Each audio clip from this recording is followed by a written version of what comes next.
Oh, and welcome to the Gooner Talk, back again with you guys for another episode of what is the Arsenal News Show. Join you every morning at 8 a.m. UK time. Hope you're doing good. Hope you're doing well. Thank you, as always, for joining me today at indeed 8 a.m. We're back to your usually scheduled programming. It is very much appreciated for you joining me. And I hope that this is going to be a strong start to what is, of course, yes, I hate to break it to you, but it is the international break. It's back. It is in our lives. And that, I know, means that the interest around Arsenal and that your feelings towards the club become, well, they don't diminish in any way, but they just kind of get more frustrated. And I think it's always important to appreciate these times. I've grown to kind of learn to like the international break because it provides us with, well, the kind of the clues in the name. It provides us with a break. And I think sometimes a break is a good thing, especially when you have a chaotic season. And Arsenal forms so much of our lives in the sense of the emotion that it brings, the disappointment that it can bring, how it can affect the mood of an entire weekend. So relish the fact that we have a weekend off. Of course, continue to tune in. And I always say this, I'm like, those that tune in during the international break from Monday to the following Friday, the following week, it shows real commitment and you are appreciated hugely, especially on a Sunday. Sunday on the international break is a tough day. So when you guys tune in, it is very much appreciated. So thank you for doing so. Do drop a like on the video. Do subscribe to the channel if you're new and turn those notifications turned on so you never miss a show. Good morning to those joining us in the chat box. Paul, Jimbo, Damien, Glenn, Chima. We've got Johnny, Martin, Matt G, Granddaddy Gooder, Paul, Morgie. We've got Carl and Lars and old Dave and Stevie and Rob. We've got Stephen and Ray, Rowan, Grantley Poos, front row, Maximius, George, David, and plenty more of you guys as well. Thank you, everyone, for tuning in. It is appreciated. I hope that you've had a really good weekend. I spoke yesterday. If you haven't watched yesterday's show, we did the whole reaction to the Burnley game. I know it wasn't at 8 a.m. It was in the evening, so apologies again for that. But if you've not given that a watch, please make sure you go and catch up. It's certainly worth doing. So yes, please go and do that. Right, let's jump in today's stories, shall we? We kick off with a fantastic victory in the WSL yesterday. Arsenal women beating Leicester City in what was a brilliant performance and a brilliant comeback because Arsenal, as we know, and as I continue to mention, have not had the easiest starts to the WSL season and their season in general after the disappointment of the summer. And when we went 2-0 down at half time, I was thinking, oh, all that work, all that brilliant result against Man City the other week, we're gonna lose it. But no, Chloe Lacasse, Alessia Russo getting Arsenal back into the game with 2 goals in 3 minutes.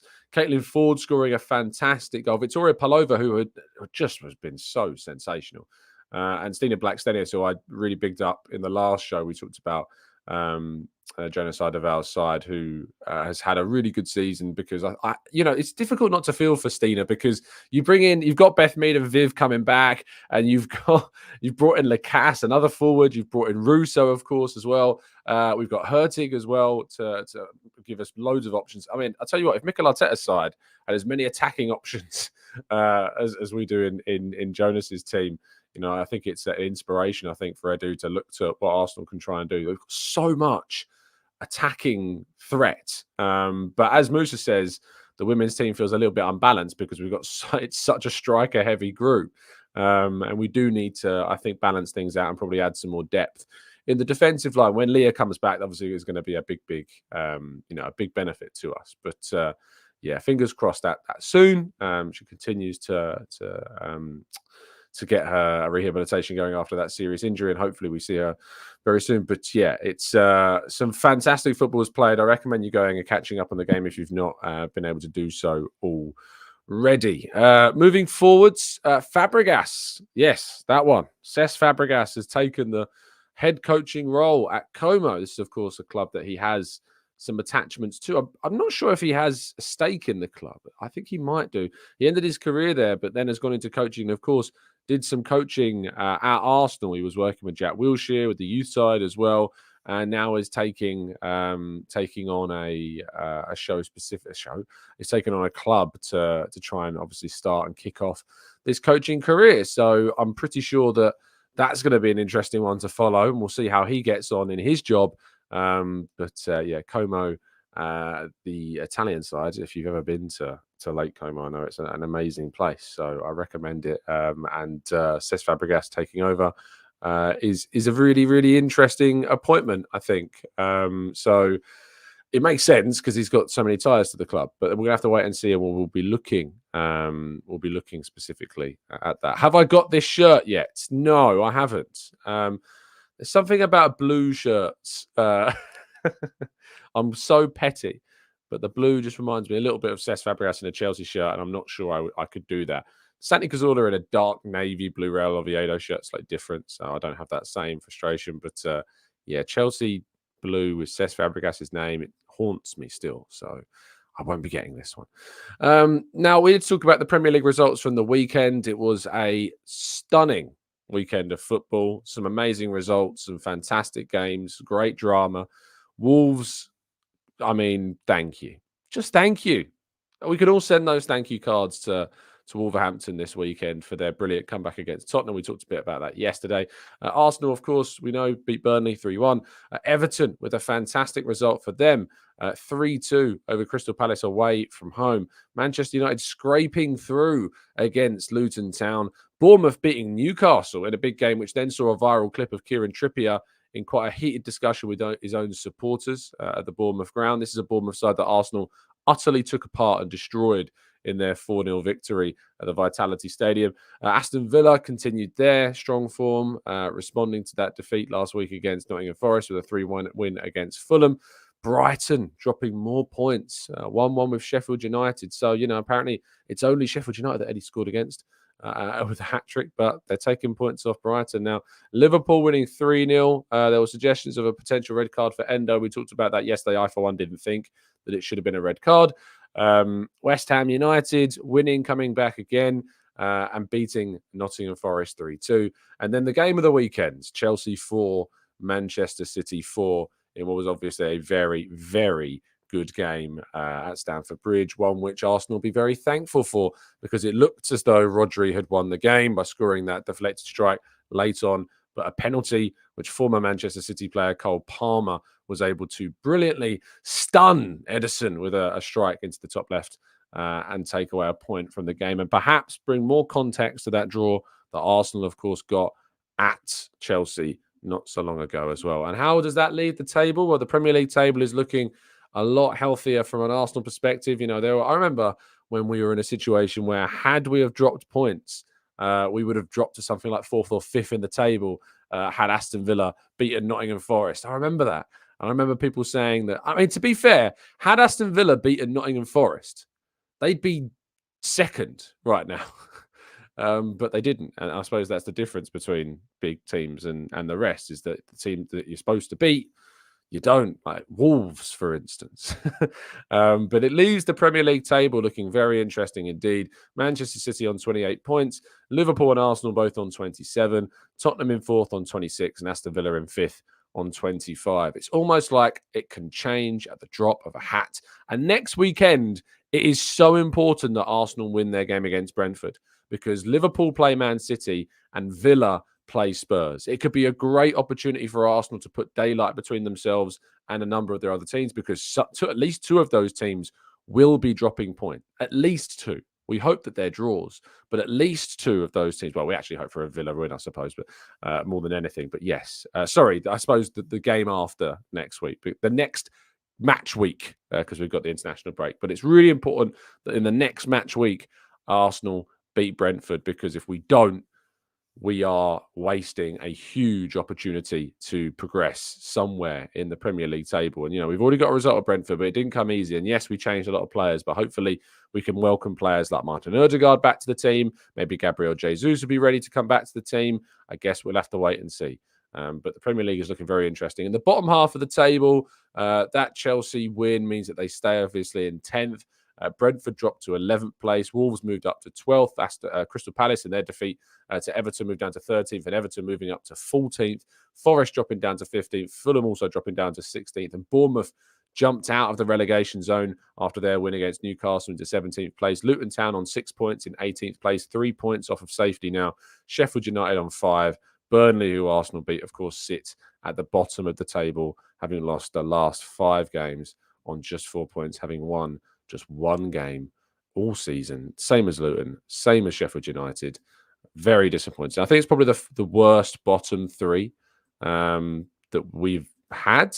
And they're all the promoted sides, every single promoted champion, which is not normal. I know they're usually quite far down, but it's not usually that normal to see all 3 promoted teams sitting at the base of the table. Now, Mauricio Pochettino came out, of course, as we know, to discuss Arteta. If you remember, he was actually asked about the comments that he had made and Arteta's the decisions with VAR. You may remember this, and I think that what we saw at the weekend between Mauricio Pochettino at the end of the game regarding the whistle. I think he may have been most annoyed about the whistle. Now, we heard Ange Postecoglou talk about this, and he was like, I was taught that you grow up and you respect the officials, in the same game that he was booked by the officials for not respecting the officials. Yes, that actually happened.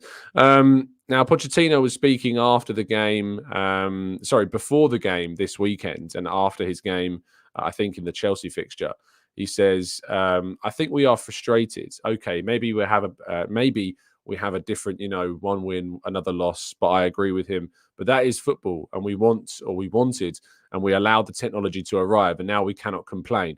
If I remember when I was here, I think I start to implement the VAR, and I'd said, I do not agree about VAR.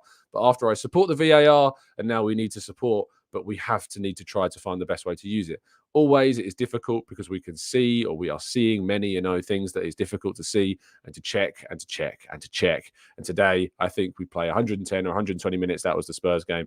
I don't know if it's 1 o'clock in the morning or 2 o'clock now. It's really tough. He added, but that is football. And, we're all open to receive the technology. I don't want to remember, but too many coaches wanted the VAR. And then when you say against, now we know that it's a disgrace and that it is, it's difficult. I'm not talking about Mikel Arteta. I mean, it definitely was. The balance is really difficult, but it's football, and we need to try and help all together to improve this type of thing, because if not, in a competitive game like today, I think the 5 goals disallowed, and then we see these images, right?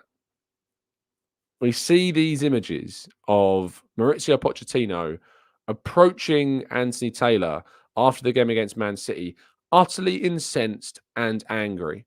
I've got a problem with, coaches being angry at officials. I think coaches should be allowed to express their frustration and their anger at officials for decisions that have gone against them. And there is no way on God's green earth that they played the correct amount of time in yesterday's game. Chelsea were on the counter-attack. Cucurella, I think it was, right at the end of the game. There had been a penalty given. There was a huge amount of stoppage in those 8 added minutes, a massive amount of stoppage in those eight added minutes. And then eventually, of course, the penalty was taken. And the game ended after about a minute or so of extra time played on top of the 8th minute, which was nowhere near representative of how much time was actually stopped during those 8 minutes of play. And Mauricio Pochettino was quite rightly very frustrated.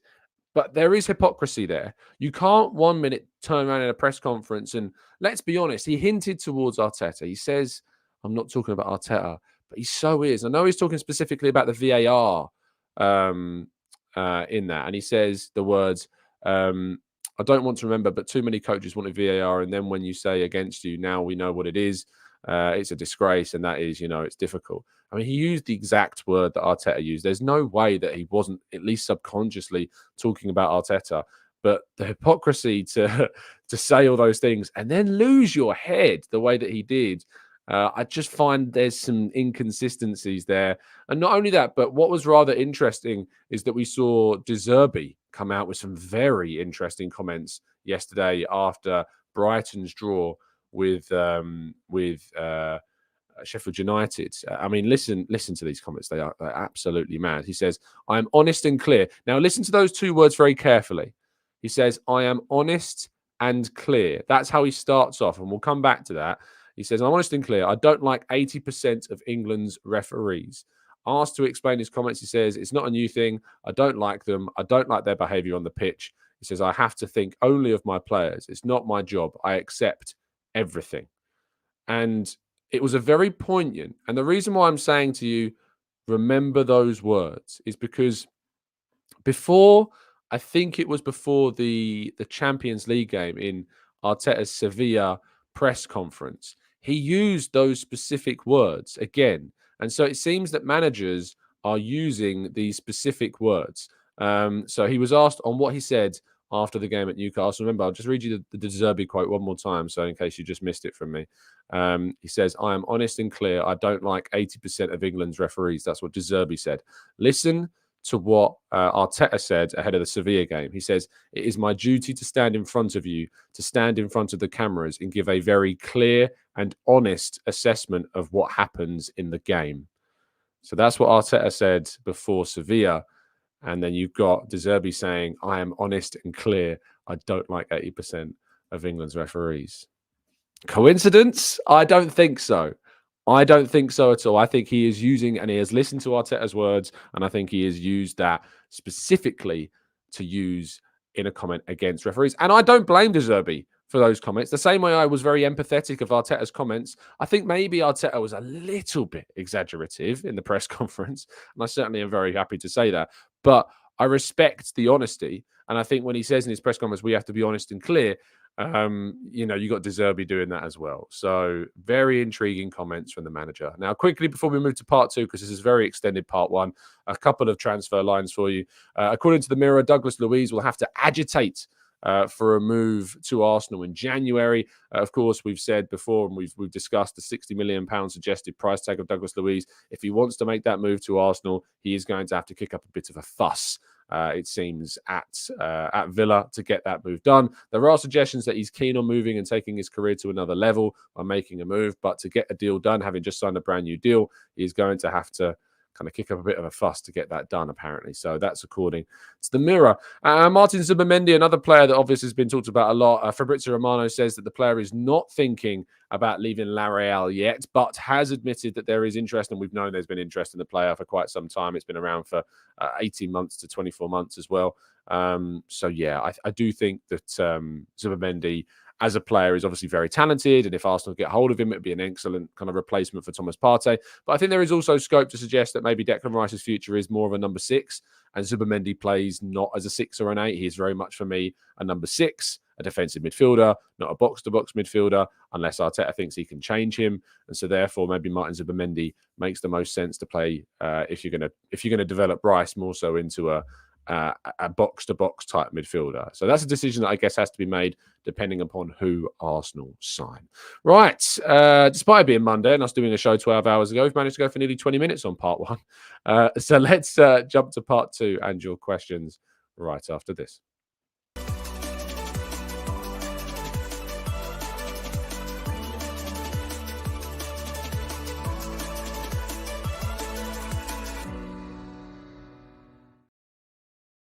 Okay, let's jump into the chat box, shall we?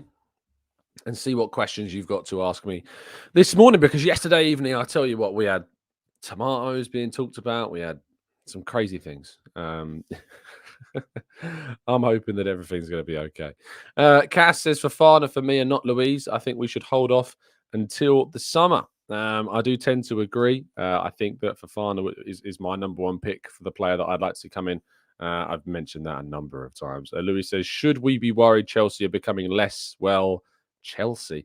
A little bit. I think we should absolutely be, aware of the threat that they possess. They obviously have got loads of talented players.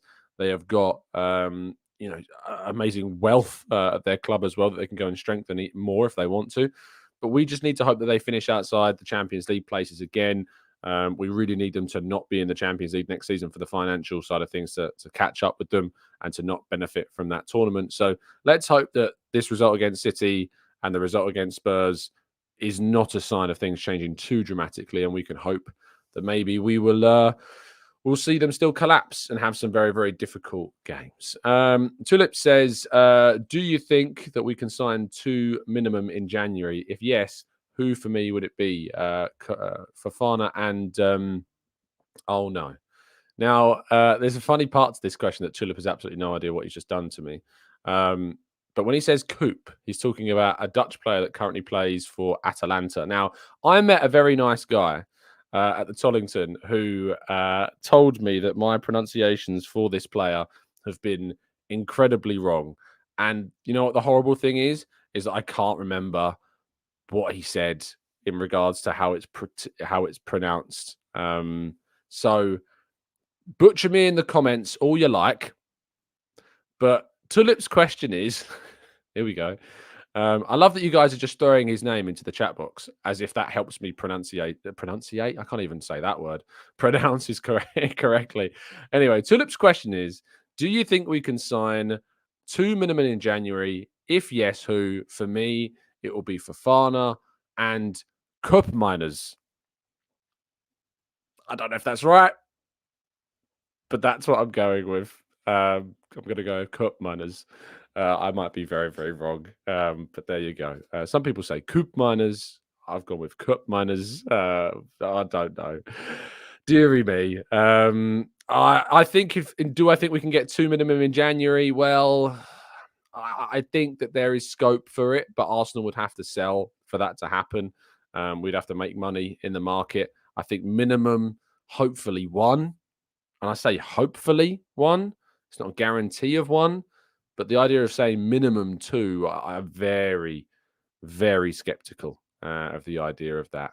So there you go. That hopefully answers your question. Philad says, Tom, who's the most important player in the club between Ødegaard, Saka, Saliba, Jesus, and Martinelli? I think it's Saliba. I think it's quite comfortably Saliba. I think he is the most important player to this team. Yes, we have depth, and Tomiyasu's form is certainly a welcome depth that we have. It used to be Saka, but I just think Saliba is quite, by some distance, actually, the most. I mean, we beat Manchester City without Saka, and yet when we lost Saliba, that was a huge, huge miss when we went to the Etihad last season. So, yeah, I do think that Saliba is the most important player. Cal says, which Poch comment is the funniest? Which of Poch's comments is the funniest part? Is Arteta wasn't even a manager when the decision to bring VAR into the Premier League was decided? I guess so. I guess there's some irony in that statement, isn't there? Nunyan says, if Ramsdale pushes for a move, do you think the club will let him leave in January? I don't think so. Arteta kind of said in his press conference that he shouldn't rush any decision. So that's certainly very, very interesting indeed. Malaki says, Tom, I was unsubscribed by YouTube. What's going on, I wonder? I've no idea. That's not good. How dare YouTube unsubscribe people without me saying? I have absolutely no idea. Well, Malaki, you need to resubscribe. That's a good point, actually. And I'll tell you what, you guys have done a great job in this, because I remember when I used to kind of really push this forwards. But I was looking at the analytics yesterday because we had a whole thing on YouTube the other couple of days. So it's got a bit weird on YouTube. Maybe that's a reason as to why. But we used to be like 40% of the people that listen to the show were subscribed to the channel. And I started saying that and talking about the fact that only 40% of you guys that are watching us actually subscribed.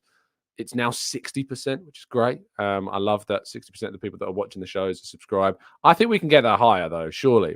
Surely we've got to get into the 70s. 70% of the people that are watching our show. So if you're watching this show and you're not subbed, just check. You may not even realize. You may be getting these shows because they're in your suggested feed rather than your following feed. But you just click that subscribe button. It's really easy. So there you go. Louis says, mine showed unsubscribed on another channel and then I refreshed it and subscribed again. It was just a glitch. Louis doesn't want to tell us what that channel was. I wonder if it was something dodgy, Louis, I think. Damien says, in the debate about the best footballer, why don't defenders or keepers ever get mentioned in that? It seems that you have to be an attacking player to be the best. It's a really good question, Damien, and one certainly that gets continually talked about when it comes specifically to kind of the Ballon d'Or and things like that. I think that defenders and goalkeepers, I suppose, have their own award, which is the Yashin Trophy. But defenders in particular do not get the credit that they deserve and absolutely have deserved. And defensive midfielders, you could argue as well. I think Rodri was up there with the best players in the world and deserved potentially to get awarded for that. But they just don't. I think it's an obvious answer when you say why don't they get it. It's because obviously attacking players have so much more tangible like clips and videos and memorable moments than defenders do. So that is why. But yeah, I agree with Dow. Rodri is City's best player, and he's a defensive midfielder, and I absolutely agree with that. Rodri is 100% Manchester City's best player, and I rate him higher as a player than Erling Haaland. He's just so clutch for them. Like the goal he scored yesterday, the goal he scored at the Emirates a couple of seasons ago, how good he is defensively. Like he's so good. So good. Dale also says that Alisson is Liverpool's best player. I don't agree with that. I think Salah is certainly Liverpool's best player, but very, very, very good indeed. Luiz says, I'm not cheating on you, Tom, I swear. Hey, you can go and watch whoever you want to watch. You know, you can watch people that don't agree with me. I think it's always good to broaden your kind of views and get different people's opinions and then come back here and learn why they're wrong. So yeah, it's certainly worth it. But go and listen to, especially, if you want to get a different point of view and understand like why it's not always accurate. Dan Potts is a great person to go and listen to for a different point of view. And then you can come and listen to me explain why Dan's wrong about whatever he's talking about. Martin says, gotta love the way the media of Tottenham will bounce back. If we lost 2 games on the trot, it'd be, we said the wheels would come off. Yeah, it's so true, isn't it? Spurs get a lot more leeway than us. Spurs get a lot more likes than, like, as in like not likes on social media, but like they get a lot of people liking them in the media because I don't really know. I don't know why there's a desperation to kind of like back Spurs. It's not really something I'm too keen on. So yeah, it's very strange. It's very strange indeed. I don't really understand it. Kirill says, good morning, Tom and everyone. Subs is not the problem here, but it's likes on your videos per viewer. It's like 6 to 8%. How do you know this? Has Kirill been like going through all the analytics on my? I don't even know how you can do that. 6 to 8% likes. Do I not hype up likes enough? I'm just not that YouTuber that's like, smash the like button. Make sure you smash it. Like, I'm not that guy. So smash the like button, guys, please. That'd be great if you could. I used to do a thing where I was like, if we can get to 1,000 likes, it'd be amazing. I haven't feel like I've done that in a while. So maybe we need to start encouraging you guys to try and get us to 1,000 likes. So that's your challenge today. Is if you got one job this morning, other than obviously looking after using yours, please do just click that little thumbs up, because it really helps us, especially like an international break. If we can get 1,000 likes on a video in an international break, that's got to count for something. That's got to be one of the most incredible achievements ever achieved by a YouTuber.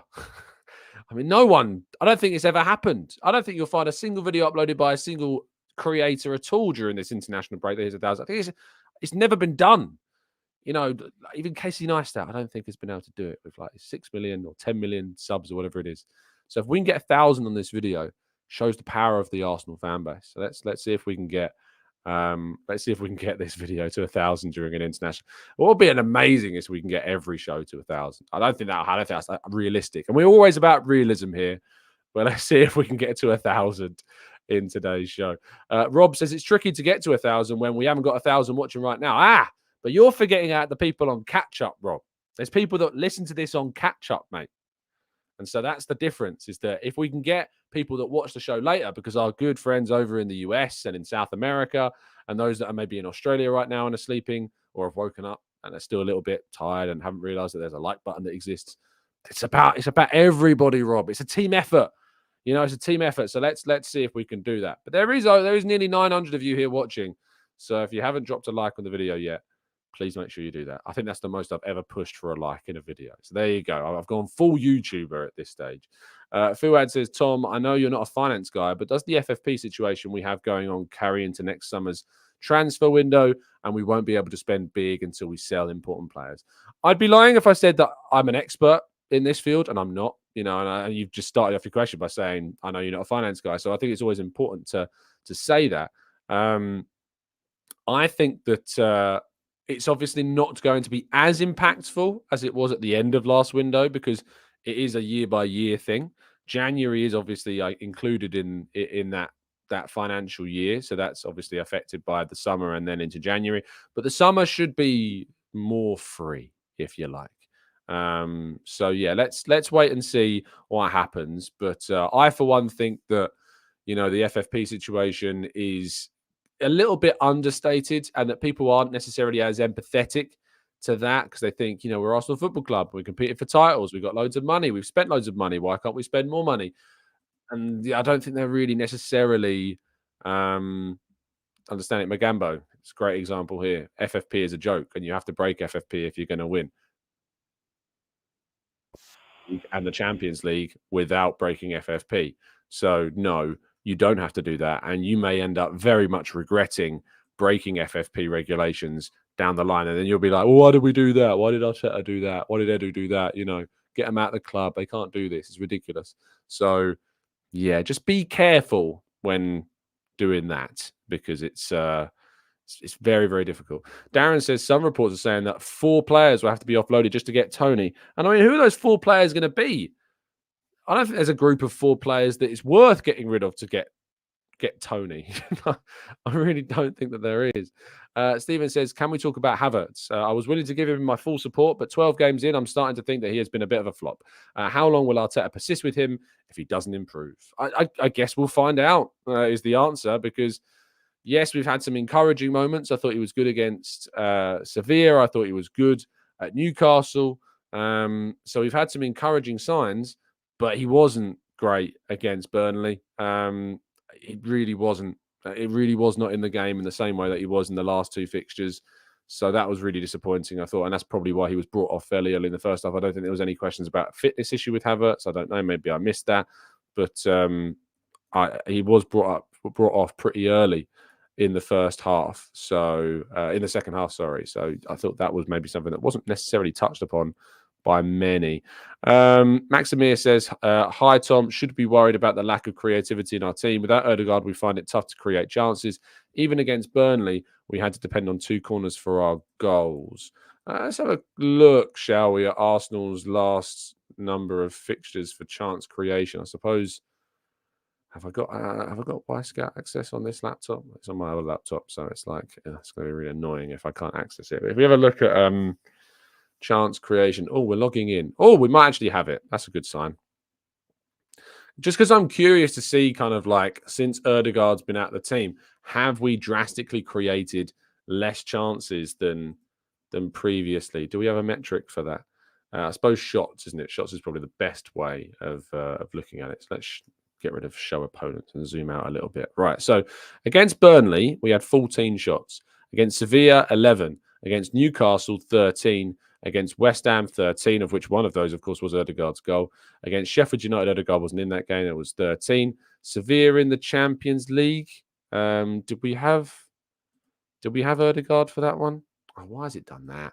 I just want to see the stats, and it's taking me off different pages. So Sevilla at home, we had who played in attacking midfield? It was Nketiah, Havertz, Saka. Yeah, Odegaard didn't play in that game either. When was the last game that he played? Was it Chelsea? Is that really the last game Odegaard played in? I think it. Smith Rowe came off the bench. Jorginho, Odegaard. Yes. So Odegaard, I think his last start was against Chelsea. So if we have a look at those games and the amount of shots that we had in those games. So from Chelsea, 11, 9, 10, 14, 10, 11, 18 against PSV, 14, 18 against Fulham. And it's not changed that much. We've had 14, 11, 13, 13, 13, 13. That's 13 in 1, 2, 3, 4 games in a row. And that's it. So, yeah, it's not changed all that dramatically. And I know Damien says clear-cut chances, but I'm pretty sure that you guys will agree with me when I say Arsenal haven't been creating clear-cut chances to a high frequency all season. Really, have we? Yeah, it's just not something that we've been talking about. At the start of the season, we were talking about the fact that we weren't creating enough good chances. 6 games in, we were saying we weren't creating good enough chances. 10 games in, we're saying that we haven't created good enough chances. And now we're still saying we haven't created enough big chances. And Odegaard has been present and not present throughout that period. So I don't think it's changed too dramatically without Odegaard. I just think we're playing slightly differently with and without. I think Havertz's role is different to what Odegaard does. Innocent says Havertz is a lazy player. That's not true, by the way. He's not lazy. He's languid in his style. His off-the-ball stats are certainly not that of a lazy player. It's like the Ozil effect. Like Ozil was languid as well. But I'd argue that where there were accusations of laziness on Ozil, I don't think they cross over in the same way with Havertz because Havertz's defensive statistics are really good. He does make really good duels and pressures, and it's not that he's lazy. He's just not that style of player that looks energetic and dynamic. He's a lot more. I'm not using the word elegant, but it is that he's a lot more like that. So yeah, it's it's not the same. Martin says Graham Brooks, friend of the channel on AFTV, analysing Arteta's tactics, and he thinks that it's dominating possession and taking advantage of set pieces rather than getting people into the box. And that certainly does tally because Arteta gets frustrated when Arsenal try and push things too quickly. And I do think that it is about domination. It's about suffocating your opponent. It's about just kind of squeezing and squeezing and squeezing until eventually the ball just kind of just goes in the net. That's kind of what it is. So it is a little bit more like that. So Graham is definitely spot on. JDB says, "Hey Tom, did you know that out of all of our outfield players, yes, even Cedric has scored bar Timber and technically Jorginho, although I'm counting his goal against Villa in the MLS All-Stars game." Cedric? When did Cedric score? Have I really forgot? Is this during pre-season? Did he score in pre-season? I feel like I don't remember Cedric scoring. I don't remember Cedric scoring at all. Did it happen in a game that I've completely forgotten about in pre-season? Because I don't remember Cedric scoring. Maybe I'm wrong, but everyone. I think the chat was gone very quiet all of a sudden because everyone's like, "When did he score? When did Cedric score?" Do you mean like ever? Do you mean like not this season?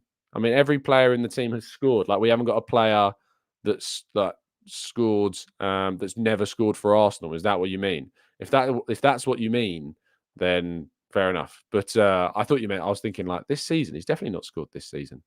If you're saying ever, it's cool. I wouldn't say it's like a wildly impressive stat. It's just quite cool that we've got every player in the squad, every outfield player has scored a goal. Let's go to Stephen, who says my issue with Havertz is what does he do to contribute to the team? I'm desperate for him to prove me wrong, but I'm not seeing it. Yeah, and I think that's the right way to go about it, Stephen. I think you're right to have your concerns, but I think that specifically we're concerned that the effect on the team is not enough, and that we need to see more from him, to get more. Pico says, all the Havertz haters, listen up. I'm sure we are all optimistic, but he's slowly getting better. Thierry Henry in his first season, everyone was hating on him. Now look at how he ended up.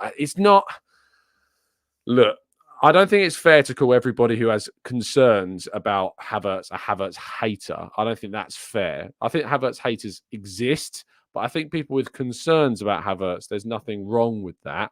I think you can have concerns about him and not be a hater.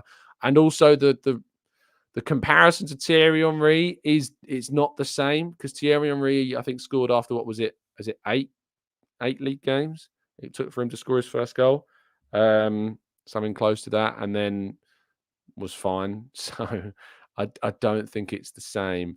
And obviously the price tag associated with it, and obviously the frustration of what we could have done with that money instead of buying Havertz exists as well.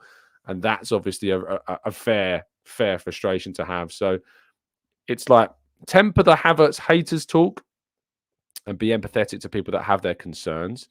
Pico says, I know, Tom, but people are being crucial. What do you mean by crucial? Do you mean like critical?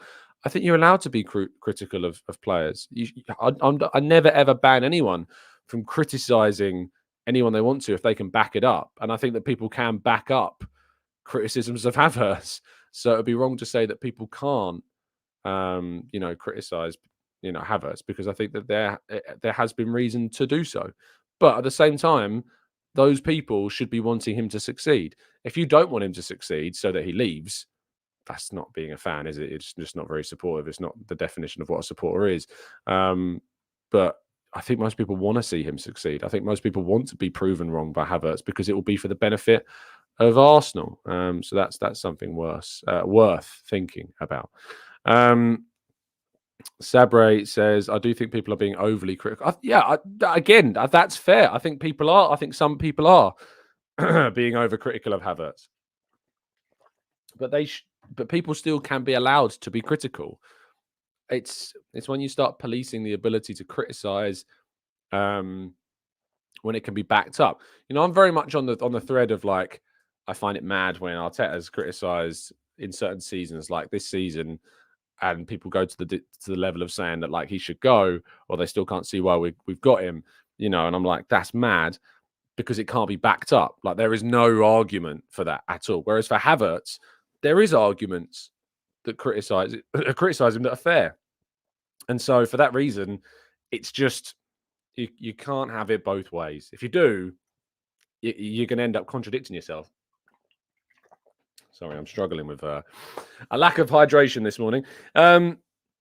Let's go to Angelo. Says, not a fan of Havertz, but honestly, I could care less about his goals. He's simply not cutting it at the moment. And again, I'm sure, Angelo, and please let us know in the chat box, that you want to be proven wrong, that you want him to prove you wrong, that you want to have to be able to hold your hands up and say, wow, I judged him too soon. What an amazing player he's turned out to be. And that's what we want. We want him to prove us wrong.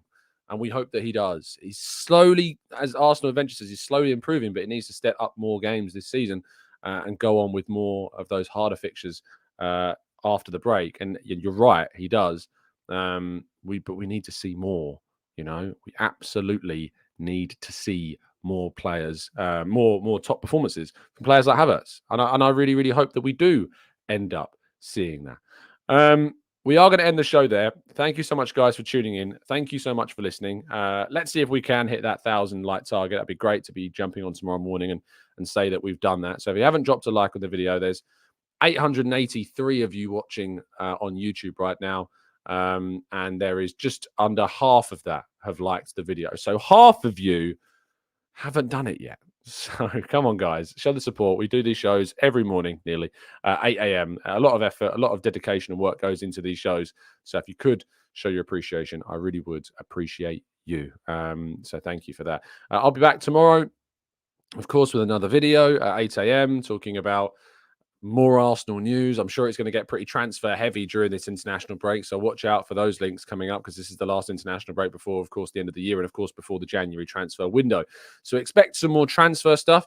Subscribe, turn those notifications on so you never miss a show. If you're listening on audio platforms, if you listen to me on iTunes or Spotify, things like that, please leave a 5-star review as well. It's really nice of you when you do that.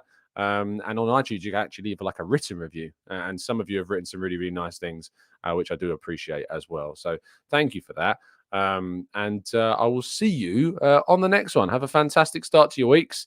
As I said, it is the international break, so find something outside of Arsenal also to keep yourself engaged and alive and happy and well. And if that's friends and family, if it's gaming, if it's films, if it's whatever, do it. So take your mind off football sometimes. It's good to have a break, but then just come back to me in the morning at 8 a.m.